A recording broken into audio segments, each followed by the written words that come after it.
Hi ಎಲ್ರಿಗೂ ನಮಸ್ಕಾರ. ಎಲ್ಲರಿಗೂ ದಸರಾ ಹಬ್ಬ ಮತ್ತು ಆಯುಧ ಪೂಜೆಯ ಶುಭಾಶಯಗಳು.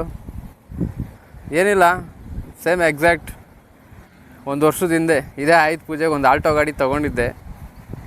ಈಗ ಮೊನ್ನೆ GST ರೇಟ್ ಕಡಿಮೆ ಆಗಿದ್ದಕ್ಕೂ ಅದಕ್ಕೂ ನನಗೆ ಎನ್ಕ್ವೈರೀಸ್ ತುಂಬ ಬರ್ತಾಯಿತ್ತು. ಜೊತೆಲಿರೋರು, ಜೊತೆಲಿ ಕೆಲಸ ಮಾಡೋರು ಮತ್ತು ಊರಿಂದ ಹೆಂಗಿದೆಯಪ್ಪ ಗಾಡಿ, ಏನಿದೆ. ಆ್ಯಕ್ಚುಲಿ ನಾನು ತಗೊಂಡಿರೋದು 3rd ಜನರೇಷನ್ 2024 ಮಾಡಲ್ ಆಲ್ಟೋ.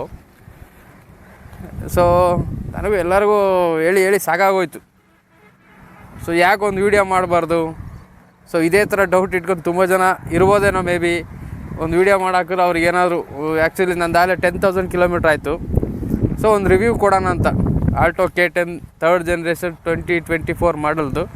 ಒಂದು ಯಾರಾದರೂ ಈಗಷ್ಟೇ ಡ್ರೈವಿಂಗ್ ಕಲಿತು ಓಕೆ ಒಂದು ಗಾಡಿ ತಗೊಳ್ಳೋಣ ಅಂದ್ಕೊಂಡಿದ್ರೆ, ಅಥವಾ ಯಾರಾದರೂ ಒಂದು 3-4 ವರ್ಷದಿಂದ ಯಾವುದಾದ್ರೂ ಒಂದು ಹಳೆಯ ಗಾಡಿ, ಒಂದು 12-13 ವರ್ಷದ ಗಾಡಿನ ಮೇಂಟೈನ್ ಮಾಡಿ ಅದರಲ್ಲಿ ಡ್ರೈವಿಂಗ್ ಕಲಿತು ಓಕೆ ಈಗ ಏನಾದ್ರು ಅಪ್ಗ್ರೇಡ್ ಆಗೋಣ ಅಂತ ಏನಾದ್ರು ಇದ್ದರೆ, ನಾನು ಈ ಗಾಡಿ ತೊಗೊಂಡು 1 ವರ್ಷ ಆದ್ರೂ ನನಗೆ ಯಾವತ್ತೂ ಫೀಲ್ ಆಗಿಲ್ಲ ಇದು 1 ವರ್ಷ ಆಯಿತು ಸಣ್ಣ ಗಾಡಿ ಅದು ಇದು ಫೀಲ್ ಆಗಿಲ್ಲ.